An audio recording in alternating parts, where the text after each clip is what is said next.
आमर प्रिय पीसी सभापति सी दीर्घ 9 दिन पदयात्रा कर आज शेष या पर आउरी आरंभ हम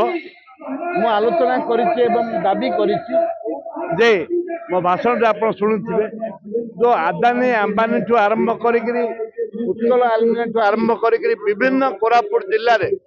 जोटे जंगल जमी अच्छी से आदिवासी बसवास करते उच्छेद कर नालको आरंभ कर उच्छेद कर जो माने आदिवासी मान को प्रतिहत कर